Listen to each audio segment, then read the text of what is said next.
jërë ngeen jëf waxtaan yi Macky Sall woote tey jii ca jam ñaajo moom la yéen a kay xëy di waxtaane ci seen xëtu njëkk Vox Populi nañu coow ak bi ci mbalo bi tàmbali na ci te dara xewgul neen dajam waxtaan la wu président de la république Macky Sall woote ngir ñu waxtaan ba xam ne si def ba génn ci sànnaar wi réew mi nekk ngir waxtaan it ba xam kañ lañu war a organiser élection présidentielle yi ci réew mi boole ci ki tey jii bu ñu demoon ba le 2 avril mandat njiit réew mi jeex ne si def waaye liy wax ji jamono ji Vox Populi nee nañu mooy waxtaan yi ana lan la mën a jur ne bari nañu ne demuñu ci fukki candidat ak juróom-ñeent yi waroon a bokk ci wote yi fukk ak juróom benn ci ñoom nee nañu demuñu. L'Observateur bi ne na dialogue bi xeeñul neex ndax waa FC25 di kuréel gi ëmb yëpp ci candidat yi nee nañu demuñu di dialogue ak Macky Sall li ñu nar mooy xëy dem ca conseil constitutionnel tey yi ci yor maanaam bu 11h jotee ngir kalaame ji fa li xew ci réew mi journal bi mi ngi ñuy jàngatalit li war a mën a doon tontu waa conseil constitutionnel ci mbir mi lise ko nañu ñëpp ci acteurs yi war a seq élection présidentielle yi dañoo boycotté woote Macky Sall bi ci candidat yi ñu jàppoon ngir ñu waroon a bokk ci woote yi waroon a am démb bu weesoo yi di sa Seck ak i gaayam bu weesoo Mahammed Boun Abdallah Dionne ak i gaayam bu weesoo candidat bu Benno Bokk Yaakaar bi di Amadou Ba ñeneen ña ci des ñëpp nee nañu demuñu bés bi la jour nañu dialogue bi ñu war a ubbi tey ji ci altine ji Macky Sall woote na waa FC25 gàntu nañu libération di ñu xamal ci xëtt mu njëkk ne waa FC25 fa ñu ngànkoon fa la ñu ngànk ba léegi nee nañu ñoo lànk kandaare demuñu di waxtaan wooye Macky Sall woote ni ko journal la fa gisee mooy ndajam naxante ne bu weesoo Macky Sall mi ko woote ñi ca fas yéene wuy ji journal bi ne nañu mooy waa këram yi di waa Benno Bokk Yaakaar waa Parti démocratique Sénégal ak candidat yi ñu tey woon ci parrainage yi tir bi nañu li ñu nar a gis ci réew mi moo di tegaat processus électoral bi ci suuf tàmbaliwaat beneen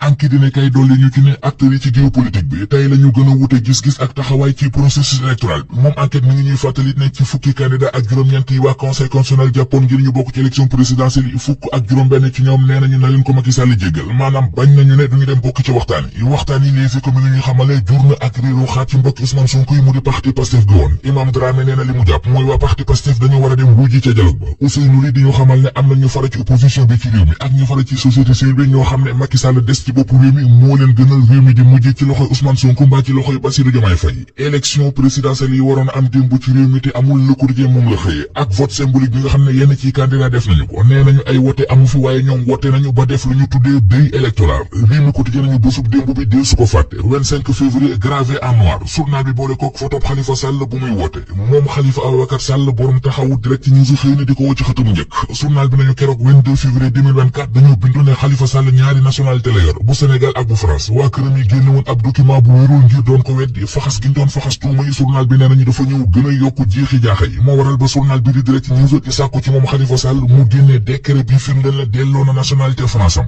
public yi ne kay nañu patrimoine bu bari ba mu am ca France mooy di ko gën a sànk moom Khalifa Sall ne donte nee nañu delloo woon na nationalité France am en 2015 mi ngi bëgg woon a bokk ci présidentielle 2019 terewul atum 2009 ñi ngi ko doon waxal ñaari kër yu mu am ca France benn ca